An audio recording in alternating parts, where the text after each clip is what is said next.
Welcome to the out channel of cheating. I recognized him as soon as I saw him. The man having lunch with my wife Marcy was Craig Butler. Her ex-boyfriend from college 23 years ago. Once a member of the sorority, he will always remain a sorority member. I didn't like her back then, and I still don't like her. She didn't mention she was having lunch with someone when I left for work this morning. I figured it would be a typical workday for the two men. John Terry. Everyone calls me the copy machine specialist, even though I don't repair them. I got this name many years ago when Xerox was the industry standard today. I take care of virtually any type of office equipment. I'm not thrilled with this job, but it paid off the mortgage and helped my two daughters graduate from college. Monday is my usual day in Harrisburg. But sometimes things change. The insurance company. Americo in Allentown needed me. Urgently didn't need my usual service truck, so I took the company car. I finished quicker than expected and decided to stop by Outback to get something to eat. She didn't see me come in or leave with Marcia's yellow Mustang in the parking lot, and I waited until they left. The white company car was inconspicuous. I said it was easy for me to follow them to a small, wide-type house. He parked his BMW Edo in the garage. But Marcy parked in front of the house on the street. They got out of their cars and talked for a few minutes in front of the house. She smiled and laughed, occasionally shook her head, saying no, but smiled while doing so. Yes. So I parked halfway down the street but had a good view. Finally, she kissed him softly on the cheek and walked back to her car. She waited a moment and then waved as she walked through the front door. And that's when everything went wrong. Mars and he opened the door of his car, but didn't go in. He hesitated. He glanced sideways at the house. It seemed like a long time, but it was probably only a few seconds. I watched her fascinated as she took off her wedding rings. She placed them on the front seat console again, and then took them off. The earrings turned out to be the diamond earrings I had given her for her last birthday. They also went to the console along with her mobile phone. She walked slowly to the front door and knocked on the door. He wasn't good at confrontations, so I decided not to do anything stupid. I slowly walked over to the car, took everything out of the center console, and then drove home to read in less than an hour. I quit my job and emptied the bank account. 2 hours later, I was in Frackville drinking beer with my brother Ken. I left his rings, earrings, and phone on the kitchen table without a note or explanation. I was sure I would figure it out. I spent the next few days Ken and his wife trying to drink all the jingling in Schuylkill County. Friday morning, I was at Carl's at the Franklin Driving Institute TR. Months later, I completed all the training and internship requirements and became a fully certified truck driver. I had no problems getting a job at the Franklin National's refrigerated division, which provided me with a guaranteed income and a new truck to drive. Shortly after I left, I called Claire, my oldest daughter. I explained to her what had happened and received a 5-minute lecture on how insensitive and inattentive it was. Since then, I have not been in contact with either of my daughters. I bought a new cell phone. I bored you with the amazing things about transportation. Interstate highway, because of government regulations and company policies, was really oppressive. And yet I endured it. I was happy, although a little lonely. For the next 2 years, I was able to save most of my paycheck. My needs and expenses were minimal. I went to see my brother a few times, but never stayed overnight. Marcy never contacted my brother, and he had no information on her status. It did not take me long to figure out how to make the most of my time on the road. I participated in several programs, free showers, laundromats, and gyms that made life much easier. I met Norma Langford in Enid, Oklahoma. I was trying to buy gas with a credit card that was working poorly and cursing like a sailor being a gentleman. I asked if I could help, and she promptly told me to mind my own business. And if I went to hell 10 minutes later, I had just started enjoying a chicken fillet sandwich when she plotted and showed up at my table. I'm sorry. I acted like an idiot out there. Things aren't going well right now, and it's unfair to take it out on you or anyone else. I just looked at her and felt say Norma, Jean Langford. She extended her hand and shook it hesitantly in return. John, a few minutes later, spoke again. Did you want to help when we were outside? I could really use some help. Is that offer still valid? What do you need? Could you lend me $1 for one of those microwave burritos? Slide. Chick-fil-A counter and buy something decent. Grabbed it without hesitation and headed to the counter. 5 minutes later, she came back with a tray and handed me back 3 bills and some change she lost twice, what they should have eaten. She was a chatterbox. I finished my lunch and sat down to watch her. I mean, at least a little mesmerizing. Her voice was not unpleasant, but it was constant. She didn't say anything important. She just chattered strangely. It didn't bother me, in fact, it was the opposite. The only conversation I had with any woman in the last 3 years was with waitresses. I found myself smiling at the absurd things she said.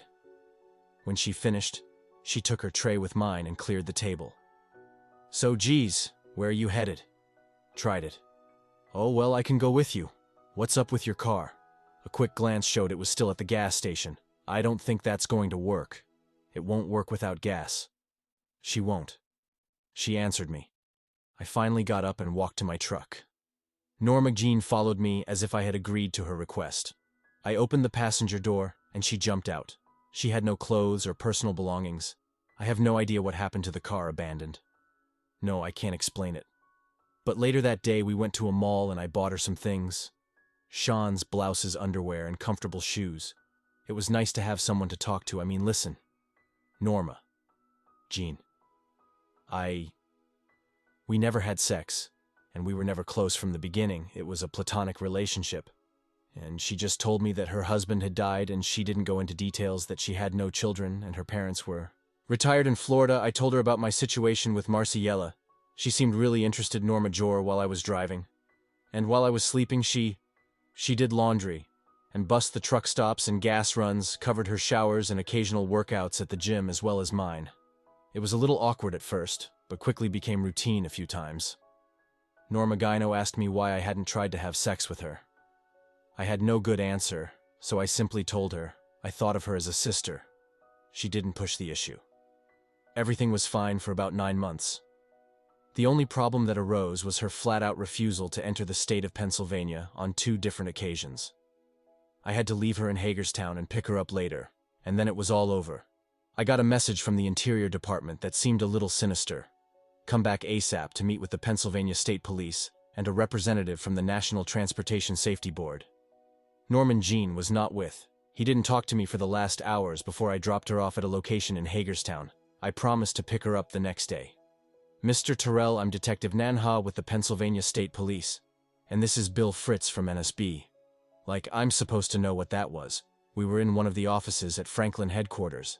I got the feeling it was a police interrogation. Nether Terrell knows this woman." Nanha slid a picture of Norma Jean across the table. "Yes, that's Norma Jean. She's my partner. She's been with me for over 9 months. Why do you ask? What do you know about her?"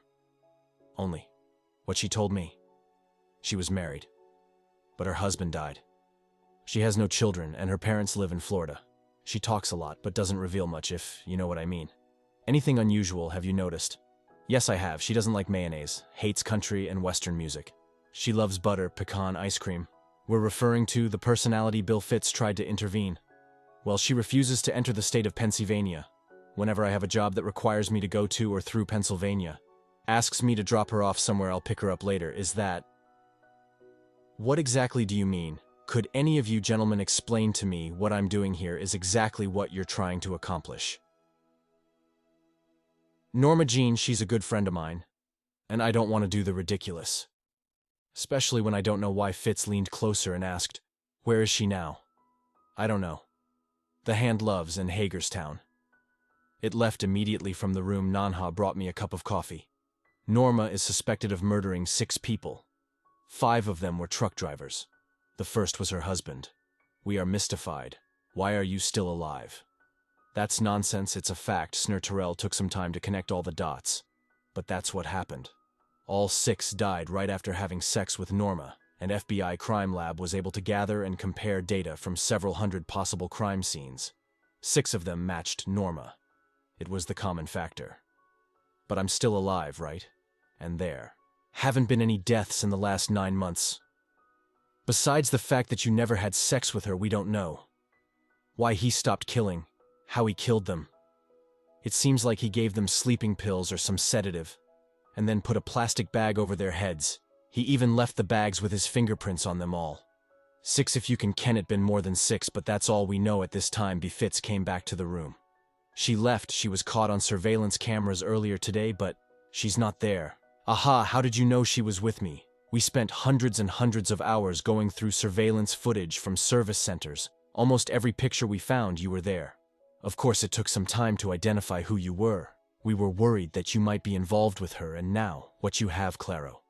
By the way, your wife is anxiously waiting for you. How did you know that was the first place we went? I want to try to find you. We had no idea you had separated. Sorry if we got it wrong. BTW, she is living in Westchester with her parents now. I can go. Yes. First, I need to deliver my load. It would be a bad idea for me to go back to Hagerstone possibly, but we can't stop you. We will look for her and you could take us to her. If you know what I mean, are you saying that by looking for her, I could expose her unnoticed? That's right, no. I didn't contact Marcin, any of my Shias. I was still a little upset about his affair and my daughter's reactions. I didn't go back to Hagerstown after leaving Pennsylvania. I wanted to, but I didn't want to taking a risk for my friend's sake. 3 months later, Detective Naname LL Mo John just wanted to let you know that he struck again. This time it was in Pennsylvania. I'm sorry to hear it was another trucker. No. This time it was a regular guy. His name was Craig Butler from Allentown. Story 2, the toilet seat was up. I stood there and stared at him, wondering if it meant what. I thought my wife Sally did it. He has a problem with this. Yes, she left it like this. She'll have a fit. So I put the seat down. After finishing my business, I had just returned home from a 3-day trip with a client from out of town, 2 hours and a couple beers on the plane, and then another hour in traffic before I got home at 9 p.m. After a quick hug and kiss with Sally, I headed straight to the bathroom, and I made my discovery. Sally is my second wife. Some say my trophy wife. She is a sore 2-inch beauty and is built like a Playboy model. She is 20 years younger than my 48 years. She is a very cheerful and friendly person.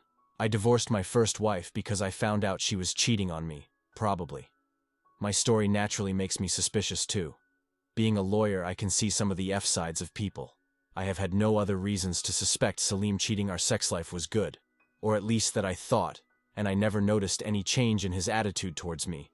But like I said, being a lawyer, my firm is big, and I am the managing partner, which means I make a lot of money. So he goes out and doesn't need to work. He just needs to look beautiful for me. We handle all kinds of legal work with each partner, specializing in a particular area. So I want to talk to our guy who handles household matters including divorce once burned. I asked him to draw up a prenuptial agreement that was ironclad. Yes, he was pretty well protected. He agreed that if we could prove the infidelity she was over. I really love this girl, but I'm not going to become a cuckold in my own house. So we set things in motion. We hired a private firm to do all kinds of investigations from insurance fraud to marital infidelity. And a few days later, a report came in that Sally had met a young man for lunch and drove their car to a local motel for a few hours. The detectives were unable to identify him or observe what happened in the motel room. A few days later, there was a repeat at another restaurant and motel. The following week, I had to visit a client in another city. For 2 days, a report came in that the young man came to my house about an hour after I left and stayed the night. This time, they had his ID from the car registration. It turned out this guy was her boyfriend from high school, I guess. She never grew up really. In any case, my guys came over, attached recording devices to the phones, set up video recorders in all the rooms where the cheaters were likely to play, and even put a microphone in the headboard of the bed. The marital bet. 2 weeks later, I left town for another 2-day trip. When I returned, investigators had plenty for me, all recorded with video and audio time and dates stamped. He arrived at night, parked his car in my driveway, used his key, and just walked in the front door. He didn't even have to ring the doorbell. She had given him a key. She met him in the hallway. She was wearing a garter belt, thigh-high stockings and high heels. Nothing else. She looked stunning. Sexy, so desirable, that's why I married her. But now it was for someone else. She threw herself into his arms, wrapped her arms around his neck and kissed him. His body pressed against hers. Her hands touched his buttocks, and they stayed like that for a few minutes, just savoring her. She knelt frantically. unbuckled his belt, pulled down his zipper, pulled off his pants and underwear, then took him. I saw his cheeks swell and she swallowed him whole. Now I knew why it felt good in bed with me too. She took his hand and led him to the living room where they kissed again. Soon she was sitting on the edge of the couch and he was on his knees before her, burying her face in his lap. Must have been very good as he expot twice. Then turned her around, leaned her over the couch and they continued. She was hot and he was a cholera, time for a break. While she poured martinis, he finished getting dressed. They sat naked, drinking and discussing their plans. They wanted to run away together, but they didn't have the money. I had given him several valuable pieces of jewelry worth over $1 million. But they were in our bank safe and he couldn't get to them anymore without M. I, on the other hand, could get to the safe without it. S. And he said, S. How can we get a lot of money from my husband? How to kidnap me? What do I mean by fake? Oh, it's like in a few weeks, we're going to a big wedding. He'll want me to be dressed up with all my jewelry. You like to show me off during the wedding reception, disappear. And with all my jewelry, I will hop on a plane and be in Rio de Janeiro in the morning. Meanwhile, you leave a ransom note demanding $5 million for my safe return. Once you get the money, you can join me in Rio. The fool fell for this idea, and they were successful again. He took her in positions she had never thought of, let alone tried on the stairs and later in the bedroom. The sounds he made were incredible. And if I love you harder, you like me. This guy acted in ways he never could. But that excused his behavior, and I was determined to make them pay for it. All his jewelry was personalized, and he had copies of every single piece made of fake metals and non-precious stones. I know how insurance works, and I didn't want to take any chances when it came to the wedding. I gave him the fake jewelry. She never noticed the difference. Well, she disappeared as planned and flew to Rio. I was happy to let her go. As far as I knew, she had almost no money on her. Just some change for pocket expenses. I canceled all her credit cards and closed our joint bank accounts. I don't even know if she had enough money to check into a hotel when she tried to collect the ransom. The police were waiting for him. They gave him 5 years for attempted extortion. He served his right. He should have put the toilet seat down. Thank you for listening to the end. I'll see you in the next episode of Secrets of Deception. Take care of yourself and your loved ones. Bye.